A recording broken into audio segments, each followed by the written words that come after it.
Royal families love to talk about bloodlines, but what if I told you some of the most powerful dynasties in history were built on lies? Babies swapped at birth, secret deaths covered up, commoners raised as kings, while true heirs disappeared, without a trace. This isn't conspiracy, it's history's darkest scandal, hidden in letters, diaries, and whispers that somehow survived the centuries. These aren't accidents. They were carefully planned swaps that changed who wore the crown, who inherited fortunes, and who was erased from history forever. You were never meant to know this, but tonight we expose the royal baby swaps that could have rewritten history itself.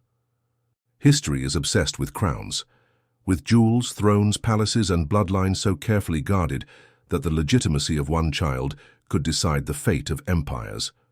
To be royal was not merely to be born into privilege, it was to carry centuries of power on fragile human shoulders. Every infant, swaddled in silk and watched by trembling midwives, represented continuity and danger. A misplaced heir could collapse dynasties, start wars, and fracture entire kingdoms. Which is why, when whispers began that some babies born into royal chambers were not the children they were claimed to be, the rumor was more than scandal. It was treason.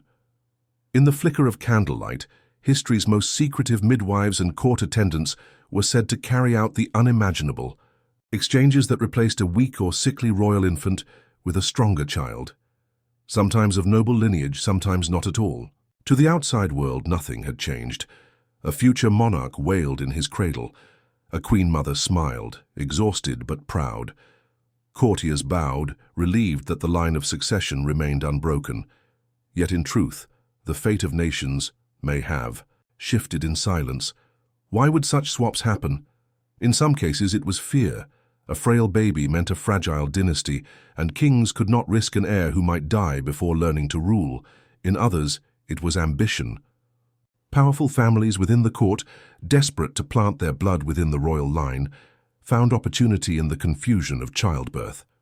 And then there were the darker motives: jealousy, revenge, or an attempt to erase the rightful heir altogether. The baby swap was the perfect crime, committed in the chaos of childbirth, known only to a handful of people, buried beneath layers of loyalty and silence. But silence does not always last. History, though rewritten by victors, has cracks where truth seeps through. Diaries, letters, and sudden accusations recorded by rivals all point toward one unsettling reality. Royal babies may not have always been who they claimed to be. Take, for instance, the medieval courts of Europe, where legitimacy was everything. Kings who failed to produce a healthy male heir were seen as weak, vulnerable, and ripe for overthrow. A stillborn or sickly child was not just a personal tragedy, but a national crisis. In these moments, attendants wielded quiet power. A chambermaid, who slipped away with a lifeless infant, could return minutes later with another, stronger newborn, perhaps born to a lesser noble, perhaps even to a servant. No one in the room would dare question the queen. And so a lie would be woven into the very fabric of a dynasty. One chronicler from the 16th century, writing in hushed tones, hinted at such an exchange in a northern European court. His words were vague, perhaps intentionally so, but he suggested that the heir who would later command armies and negotiate treaties was not the child originally born to the queen. The passage was later dismissed as rumor, but why would a loyal court scribe risk even a whisper unless he had reason to believe it? And then there is the question of resemblance. Throughout history, suspicions arose when a prince or princess seemed strikingly unlike both parents. A royal family of dark hair and eyes suddenly produced a golden-haired child, or vice versa. Of course, genetics is complicated, but in eras before science, such differences fanned dangerous rumors. Pamphlets, poems, and even secret satire began circulating, daring to question whether the blood on the throne was truly royal at all. Sometimes, these whispers grew into open scandal. In the French court, centuries before the Revolution, pamphleteers delighted in accusing noble families of illegitimacy. One particularly daring publication suggested that not only were mistresses involved in the royal nursery, but infants themselves had been exchanged to protect the dynasty. The accusations were laughed off in public, but never quite forgotten in private. For courtiers who lived and died by proximity to the crown, even a whisper of illegitimacy could shift alliances overnight. Beyond France, across the courts of Spain, Portugal, and England, similar rumors circulated. They rarely appeared in official chronicles but thrived in the margins, in gossip in foreign ambassadors' reports, in the venomous letters of rival dynasties. These scraps of testimony, scattered yet persistent, suggest a disturbing pattern. Baby swaps were not isolated fantasies, but recurring fears across Europe. And perhaps the most telling sign of all is the level of secrecy surrounding royal births themselves. Unlike commoners, queens rarely gave birth in private. Instead, their most intimate moments were staged as spectacles, with courtiers, midwives, and even statesmen present to witness the legitimacy of the child. Yet, ironically, the more crowded the chamber, the easier it was for confusion to take hold. A single distraction, a fainting lady, a panicked midwife, a sudden commotion, was all that was needed for a switch to occur. One French queen in the 17th century was rumored to have ordered her attendants to never leave the cradle unattended. So fearful was she of a swap that could delegitimize her children. She had heard the whispers, the cautionary tales passed down in royal households. Whether the threat was real or imagined, the fear was powerful enough to shape behavior at the highest levels of monarchy. And then there were the political stakes. Imagine a faction within the court, opposed to the ruling king, desperate to place their own bloodline on the throne. All they needed was access. One baby out, one baby in, and suddenly an entire kingdom might unknowingly serve a child who was not born to rule. It was a gamble that, if successful, would secure power for generations. And if it failed, the conspirators would pay with their lives. History is filled with monarchs whose reigns were marked by unusual questions of identity. Some rulers appeared almost overnight, their origins cloaked in confusion. Others were whispered to be impostors, propped up by those who needed a figurehead. While not all of these cases involved infants, they fed into the same unsettling theme, that royal bloodlines were not as pure or unbroken as official histories would have us believe. The further one digs, the clearer the pattern becomes. Servants who died mysteriously after royal births, midwives who disappeared, their names erased from records, and in the rare cases where accusations of a swap reached the public, the punishments were swift and brutal, because nothing threatened a monarchy more than doubt over the legitimacy of its heirs. Part of what makes these stories so chilling is that they are almost impossible to prove. Records were deliberately vague, and any surviving documents were carefully controlled. The very nature of the crime ensured secrecy. Those who knew would never dare speak, and those who suspected could never gather evidence. And yet, the fragments remain, like bones unearthed in the soil of history, telling us that something was buried here, something someone did not want us to find. It is easy to imagine these whispers as exaggerations, products of gossip-hungry courts. But is it really so impossible? In a world where dynasties rose and fell on the cry of a newborn, the temptation to manipulate fate was too great. After all, what was a single lie, a single exchange compared to the survival of a crown? And so the legend of the royal baby swap persists, from palace to palace, century to century, always lurking in the shadows of history, always dismissed as rumor, yet never fully erased. Because the truth, if it were ever revealed, would shake the very foundations of monarchy.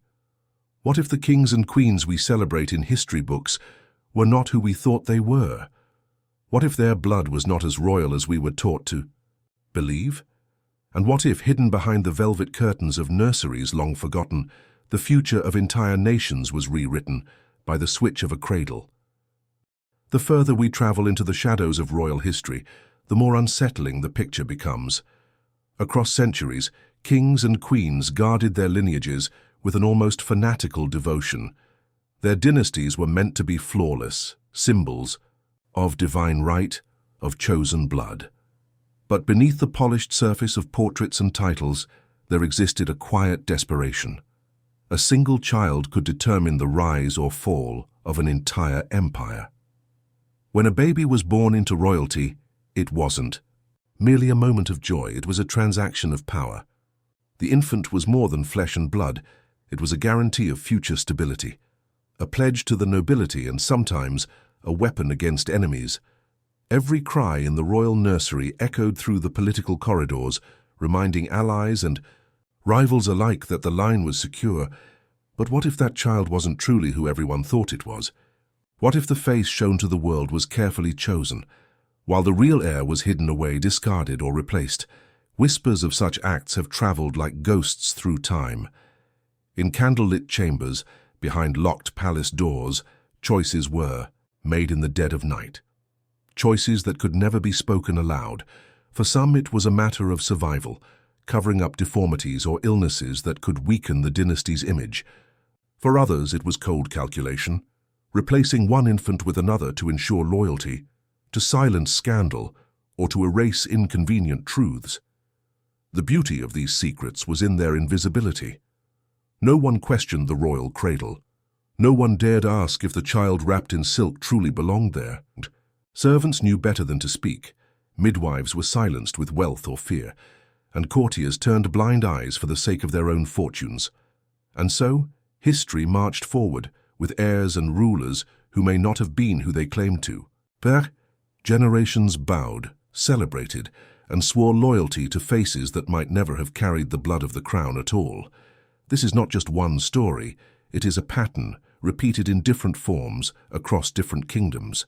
A hidden tradition of swapping, concealing, and deceiving, all carried out under the velvet mask of royalty. And the deeper we look, the more we find that these secrets were not merely rumors. They were deliberate, chilling acts that shaped the very course of nations.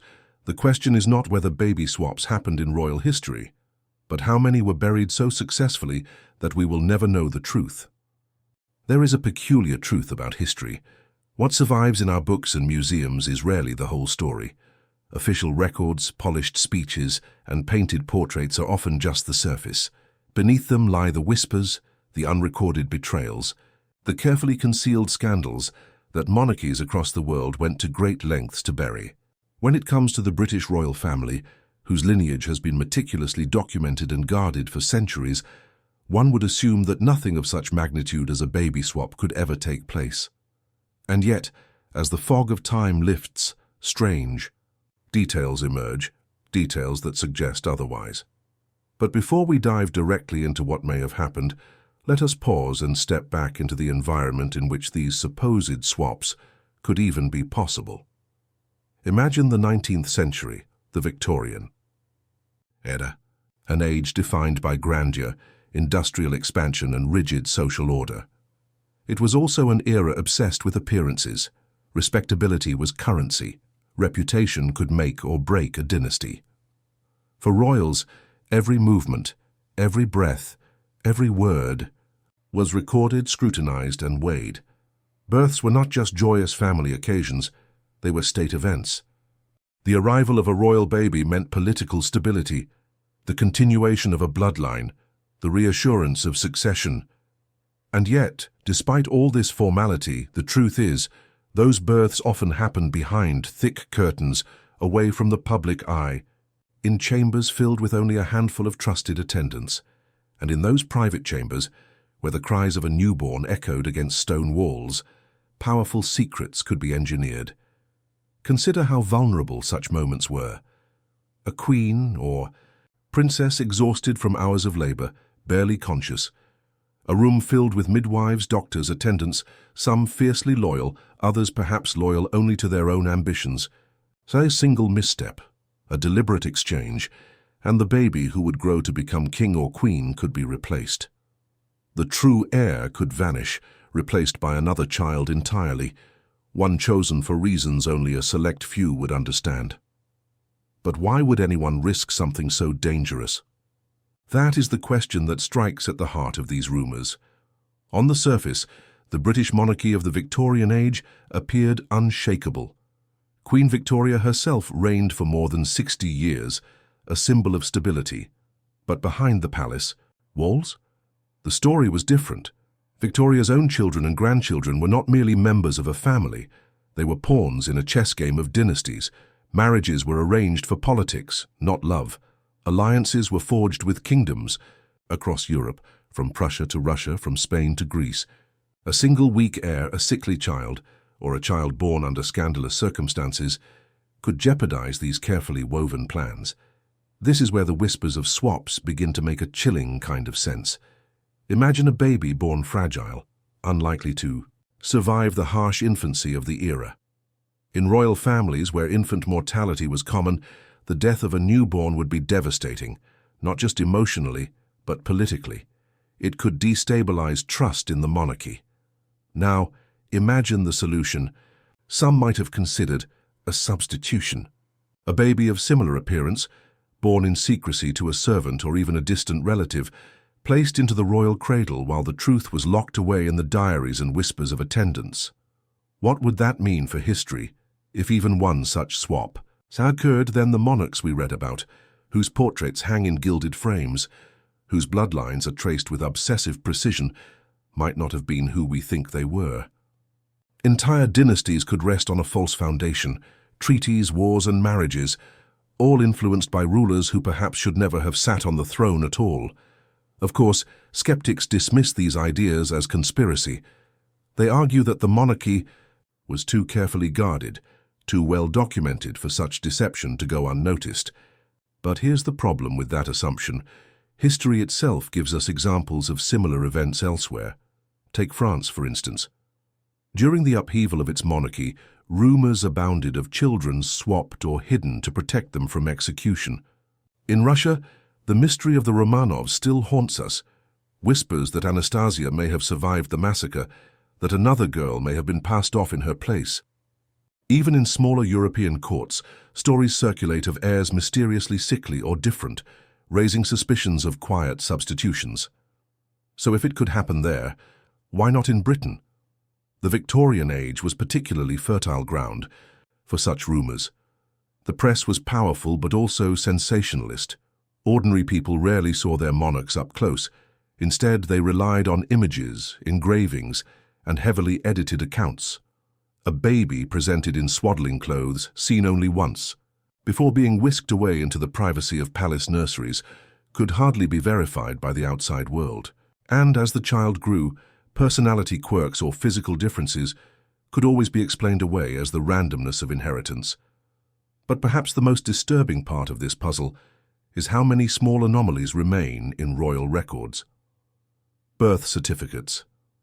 Delayed or vague. Witnesses who wrote conflicting accounts. Diaries that hint at tensions but stop short of naming why. And every time historians dig into these cracks, they find just enough to keep the whispers alive, but not enough to conclusively prove or disprove them. And this is where the story shifts from possibility to probability. Think about the stakes. If a child was born illegitimate, or under scandalous rumors of paternity, the monarchy's entire legitimacy could be called into question. A swap in such a moment would not be seen as betrayal by those orchestrating it. It would be seen as preservation, a way to protect the throne at all costs, which raises the haunting thought, what if the cost was the truth itself? By now, you can feel how these shadows build. A dynasty so obsessed with reputation, a palace so secretive, a time when medical complications made infant death all too common, a press that could be manipulated, a family with everything to lose. Put all these ingredients together and suddenly, the idea of a baby swap no longer seems like wild fantasy. It begins to feel like something that could have happened, perhaps even more than once, and here is where the story becomes most chilling. If these whispers are true, then the bloodline we associate with Queen Victoria's descendants, the line that stretches across Europe's palaces even today, might not be the pure lineage it claims to be. Some of the royals who shaped history may have been imposters without ever knowing it, but we must tread carefully. Because the next step in this tale requires us to leave behind speculation and enter the realm of names, dates, and recorded anomalies. As we peel back the velvet curtains of the royal nurseries, we begin to see patterns, births that don't line up, disappearances of attendants, babies who were suddenly described as unwell, but reappeared months later, looking strangely different. Before long, the shadows will give way to specific, unsettling cases, and once you hear them, the question won't be whether baby swaps could have happened. The question will be, how many did happen, and how much of royal history rests on a lie? The curtains of mystery had been drawn tight for so long that few dared to imagine the truth hiding behind them.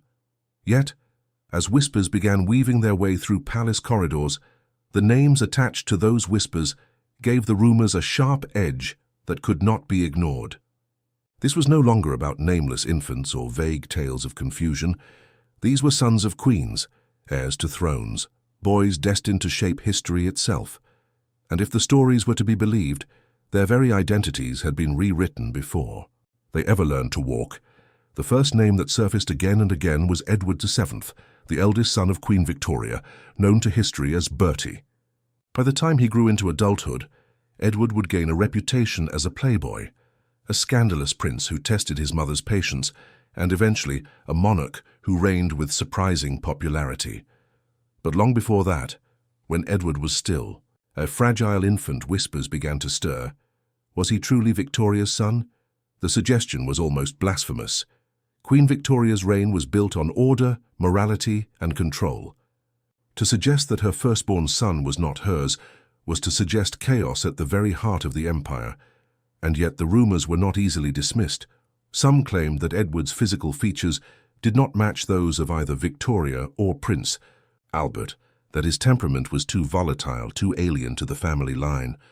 Where did this child's spirit come from? Why did he feel so different, so foreign, compared to the children who came after? Even more curious was the timing of his birth. Royal pregnancies were closely monitored, yet certain inconsistencies in the records of Edward's infancy raised questions. Midwives, servants, even members of the court later whispered of a strange night in which a baby's cries echoed from a chamber where silence had been expected. Was it possible, some asked in hushed tones, that an exchange had occurred? That the prince who would become king had been swapped with another infant, born under less noble circumstances, and Edward was not the only name to surface. The second, son of Queen Victoria, Prince Alfred, would also fall under suspicion.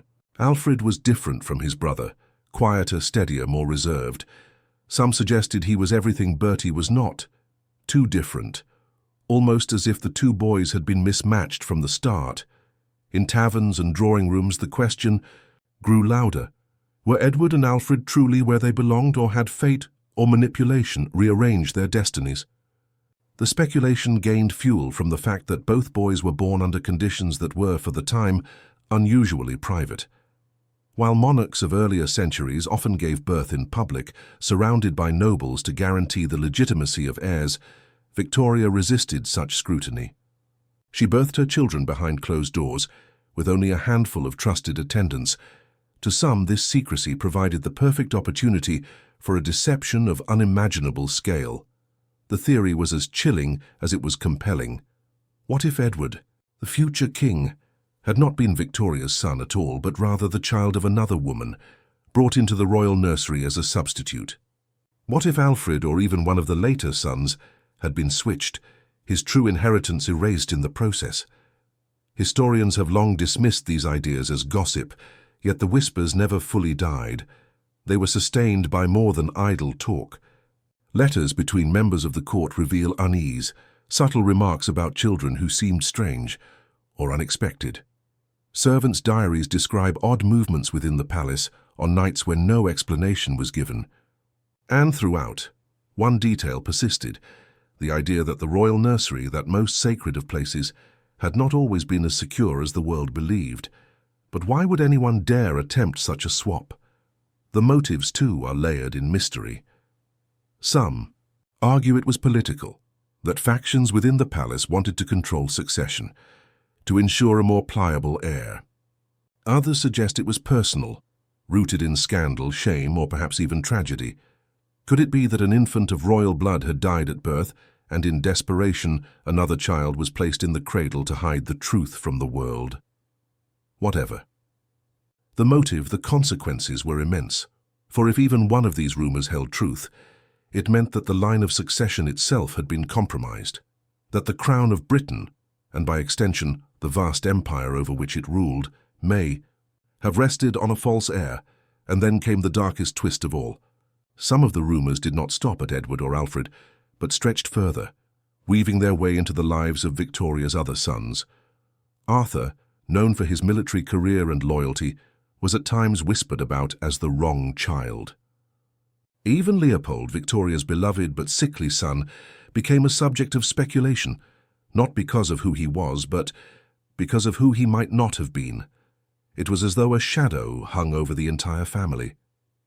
Each prince, no matter how beloved or accomplished, carried with him the faint, unsettling question, was he truly a child of Victoria and Albert, or was he someone else entirely? As these names were spoken in secrecy, the scandal they implied grew heavier, for it was no longer a question of identity alone, it was a question of history. If Edward VII had not been Victoria's true son, then the legitimacy of the House of Windsor itself would come into doubt. Kings and queens, wars and treaties, the very fate of nations, all might have been built upon a deception begun in the quiet of a royal chamber, and so the mystery deepened. For every denial offered by official history, there existed a whisper, a letter, a glance that suggested otherwise. Every confirmation of lineage came with a shadow of doubt, and as the years passed, the legend of the royal baby swaps became not just a rumor but a haunting, a question that lingered unanswered in the corners of history. The revelation of names had been shocking enough, but it was the details behind the swaps that carried the true weight of scandal. Historians, when carefully examining diaries, medical records, and discreetly worded correspondence, began piecing together a tapestry that stretched far beyond simple gossip. What emerged was a chilling suggestion that these swaps weren't accidents, weren't simple cover-ups for stillbirths, but part of a calculated system of control, a system carefully orchestrated by advisors, courtiers, and sometimes even members of the royal family themselves, because in the monarchy, a baby was never just a baby, it was a symbol of power. A future king, queen, or duke was more than flesh and blood. They were legitimacy wrapped in a blanket. And if that legitimacy was ever in doubt, if questions of paternity or morality arose, the very survival of a dynasty could be threatened. So what did they do? They ensured that the cradle always held a child, whether it was the right child or not. At first, the whispers focused on a single case, a sickly prince born pale and weak, whose survival was uncertain. In the quiet of the palace nursery, an attendant, possibly acting on orders, was said to have replaced him with a healthier infant from a trusted noblewoman who had given birth around the same time. The exchange was seamless. The official documents recorded only one birth.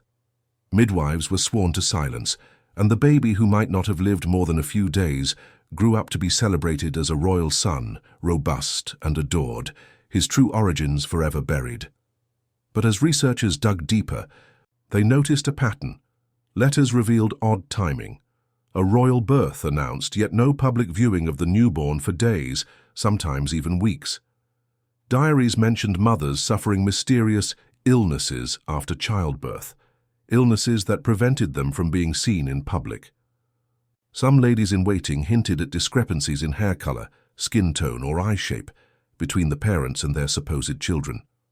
One courtier wrote cryptically, "It is not for us to question the blessed arrivals, only to rejoice that Providence has smiled upon the crown." But was it Providence or manipulation? As one scholar put it, if we trace the bloodlines as they are presented, certain traits should have vanished generations ago. And yet, they reappear like ghosts in children, who by all accounts should not have carried them. The deeper they went, the darker the speculation became. Some believed that swaps occurred not only to cover weak or illegitimate births, but also to reshape alliances. Imagine a powerful noble family whose loyalty the crown desperately needed. What better way to bind them to the monarchy than to secretly insert their bloodline into the royal nursery? Their child, raised as royal, would forever tie them to the throne. And if that child eventually ascended to power, the noble family's influence would reach heights unimaginable.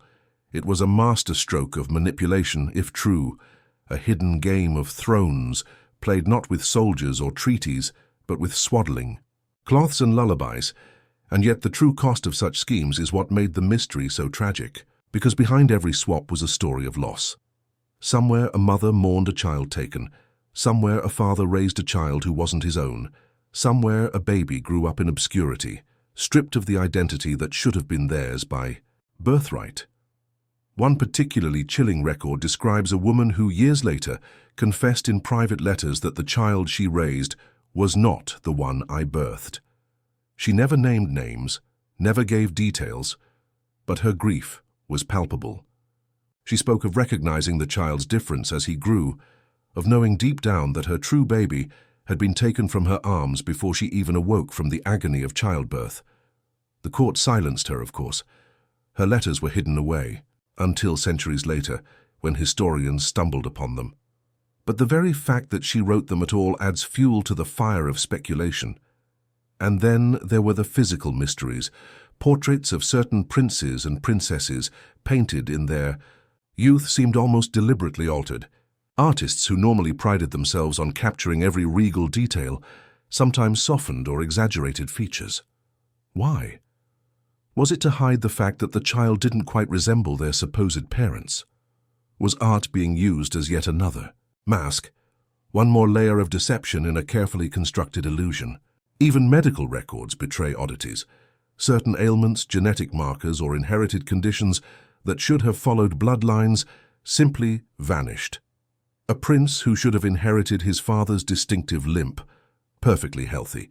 A princess whose mother's family carried a hereditary illness. She showed no trace of it, nor did her descendants. And yet those same conditions cropped up in other, less royal branches of society.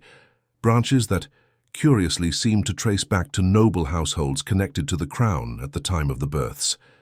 The implications were staggering. If even one of these cases was true, it meant that entire branches of royal genealogy could be fabrications. That kings, queens, dukes, and duchesses celebrated in history books may not have been who we think they were at all. That wars, treaties, and marriages carried out under the assumption of pure bloodlines might have been based on lies woven into the very foundations of monarchies. And yet, as damning as the evidence appeared, the truth remained elusive. For every diary entry, there was a loyal defender insisting it was misinterpreted. For every genetic oddity, there was a possible explanation. For every whisper of a swap, there was a curtain of silence drawn firmly across the past. Perhaps the most unsettling thought of all is this: if the monarchy itself sanctioned these swaps, if queens, kings, or their advisors approved them, then the deception wasn't a desperate act of survival. It was a deliberate strategy of power. And what kind of dynasty could survive on foundations built of secrets, stolen children, and identities erased? The answer, of course, is simple: the kind of dynasty that still endures today, because the truth about these royal baby swaps may never be fully untangled. Too many records were destroyed, too many people silenced, too much time has passed. What remains is an unsettling shadow over history, a reminder that the nursery, that most innocent of places, may have been the stage for some of the darkest political plays ever conceived. And if that's true, then every royal portrait, every lineage, every crown we see today might be built upon a lie. But perhaps the most terrifying question is this: what if some of those lies are still alive? What if certain truths about who really sits on the throne were never meant to be uncovered? The deeper one delves into the tangled archives of royal history, the more the story of these baby swaps becomes a web not just of whispered scandals, but of lives entirely rewritten. By now, the carefully constructed facade of perfect royal succession begins to crack, and the human cost of these secrets emerges from the shadows, because behind every switch of a cradle, behind every silken blanket exchanged in secrecy, there were children who grew up under names, titles, and expectations that were never meant to be theirs. Some were thrust into a life of unrelenting scrutiny, others abandoned to anonymity, and still others left with nagging suspicions their entire lives that something, though they could never say what, was profoundly wrong. One such story is said to have unfolded not in the towering palaces of London, but in the hushed countryside estates of lesser nobility. A child, reportedly of royal blood, was placed into the care of a trusted but discreet household. To the outside world, this baby was simply another aristocratic child, nothing remarkable, nothing unusual.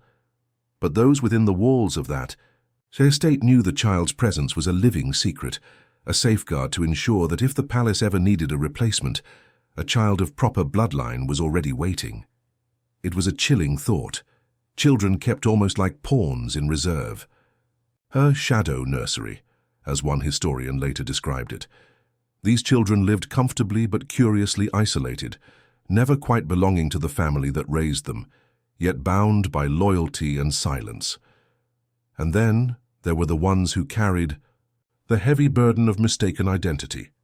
Imagine growing up under the gilded ceilings of Windsor or Osborne, believing you were destined to inherit not just land, but the weight of empire itself, only to one day sense whispers among servants, sideways glances at portraits that didn't resemble you, or family members who seemed oddly distant. Many of these suspicions were buried in private diaries, fragments of which survive to this day, their ink revealing a subtle but haunting refrain. Am I who they say I am? The Victorian age prided itself on order, propriety, and rigid hierarchy.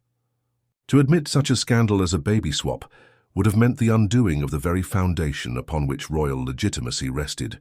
So these doubts, if they surfaced, were quickly crushed under layers of denial and ritual.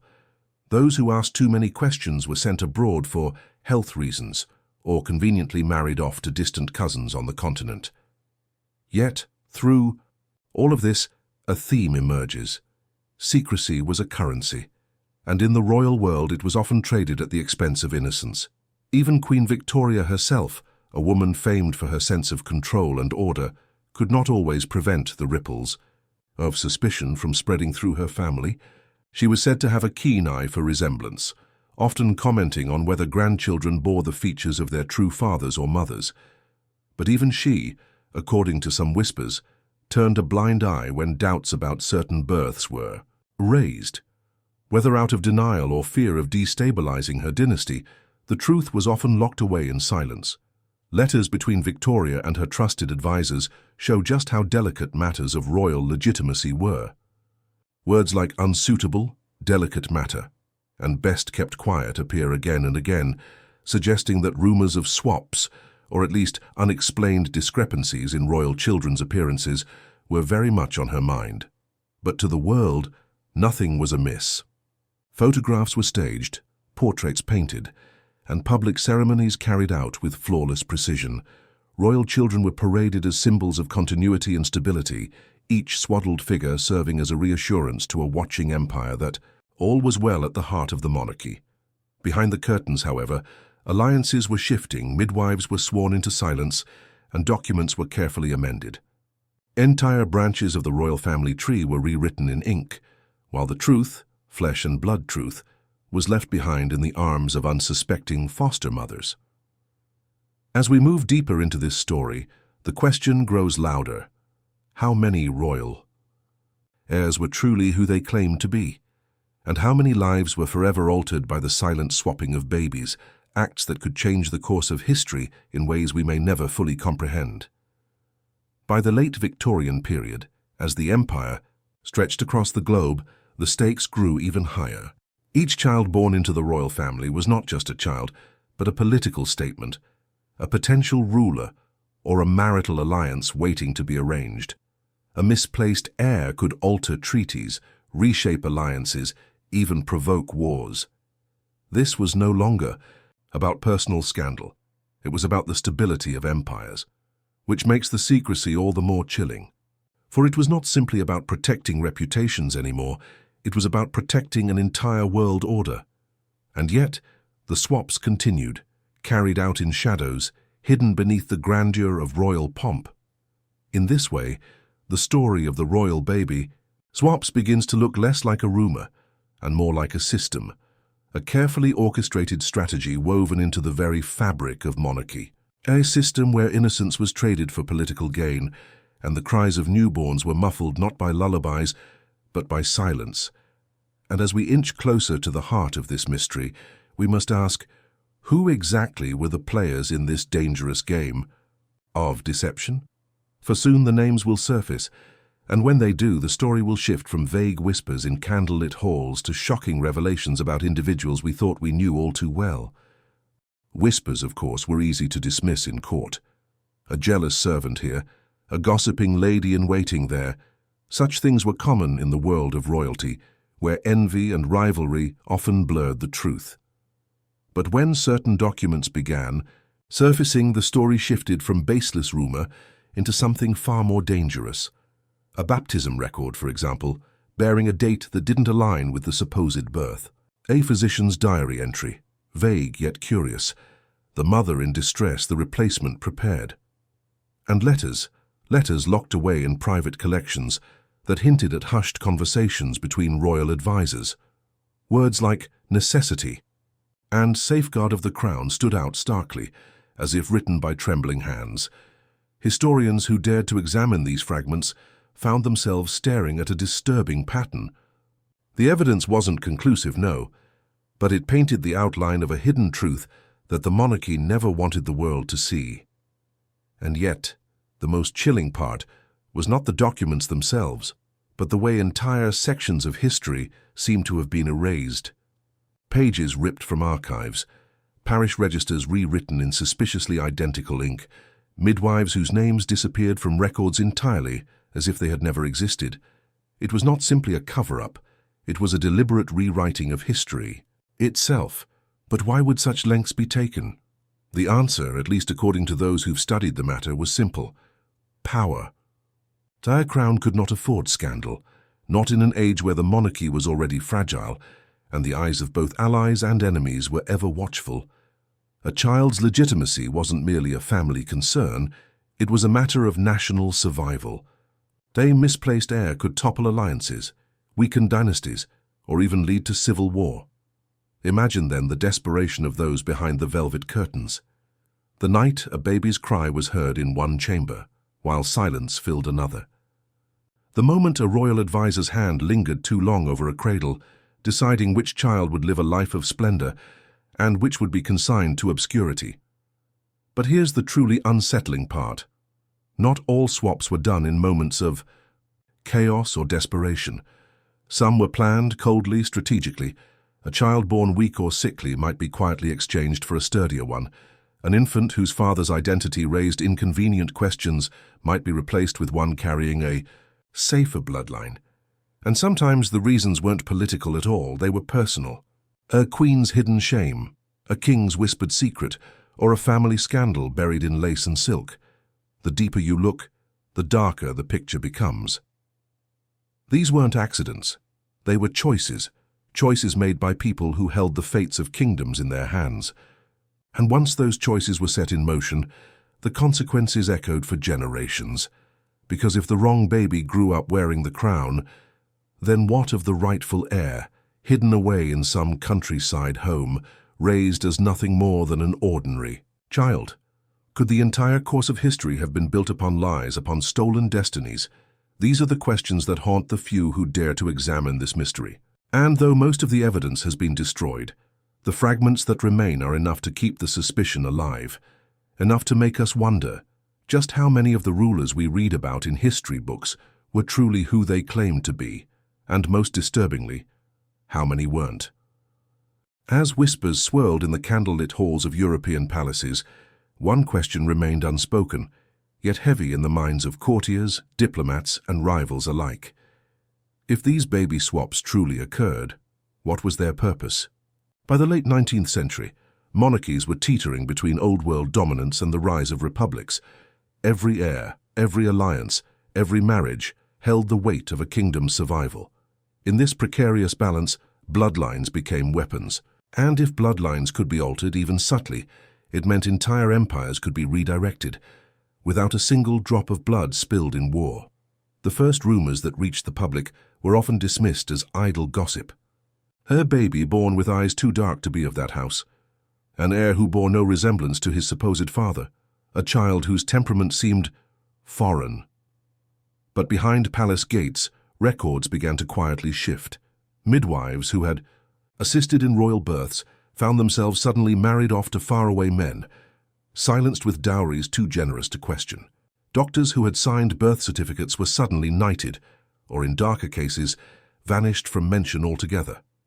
The British royal court, at the centre of a sprawling empire, was especially vulnerable to such manipulation. Queen Victoria's vast family connections stretched across Germany, Russia, Spain, and beyond.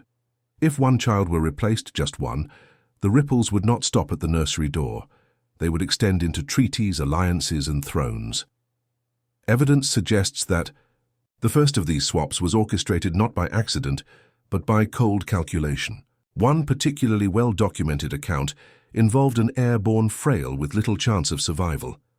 The panic in the palace was palpable. If this child died, it would ignite a chain of succession disputes, weaken Britain's hand abroad, and embolden rivals.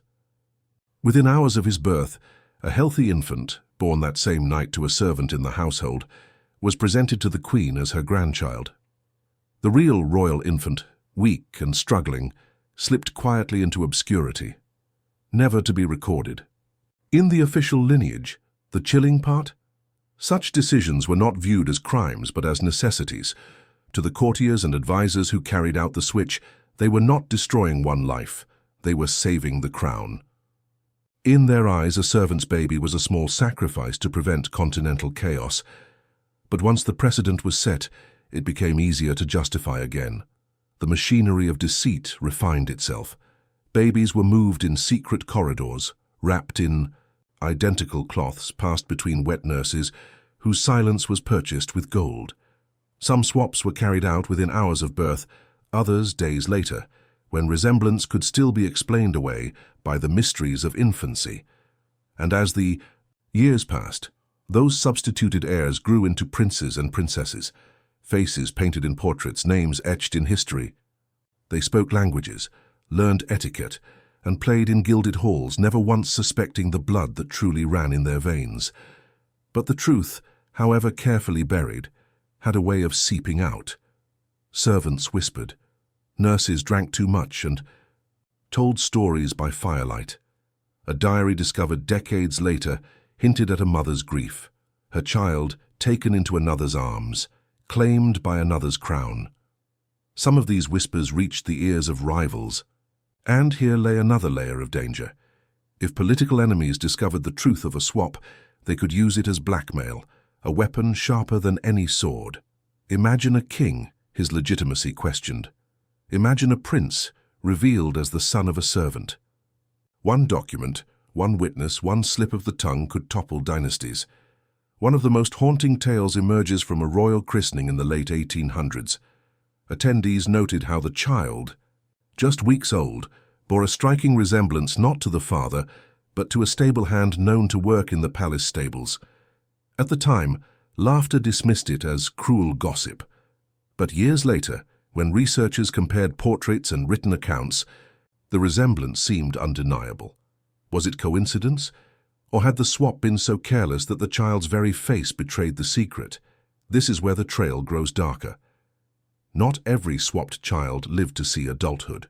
Some, when deemed unfit for the role thrust upon them, met quiet ends. Illnesses recorded in palace logs, burials conducted with little fanfare. Officially, these were tragedies. But in the margins of history, suspicions whisper of poisonings. Disappearances and midnight funerals conducted far from public eyes, and still the crown endured. Because to the monarchy, the truth of who the child once was mattered less than what the child represented. Continuity, stability, the illusion of unbroken lineage. But this illusion came at a cost. Imagine the stolen lives, the children raised as servants, never knowing they were meant to wear crowns. Imagine the heirs who lived as royalty, unaware they were born into obscurity. Both lives forever altered, their destinies rewritten by the ruthless hand of politics. And now, centuries later, historians digging into the archives find themselves staring into a labyrinth of contradictions. Birth records altered, portraits destroyed, midwives' names scratched out of parish logs. What was erased so thoroughly, so deliberately, if not the truth?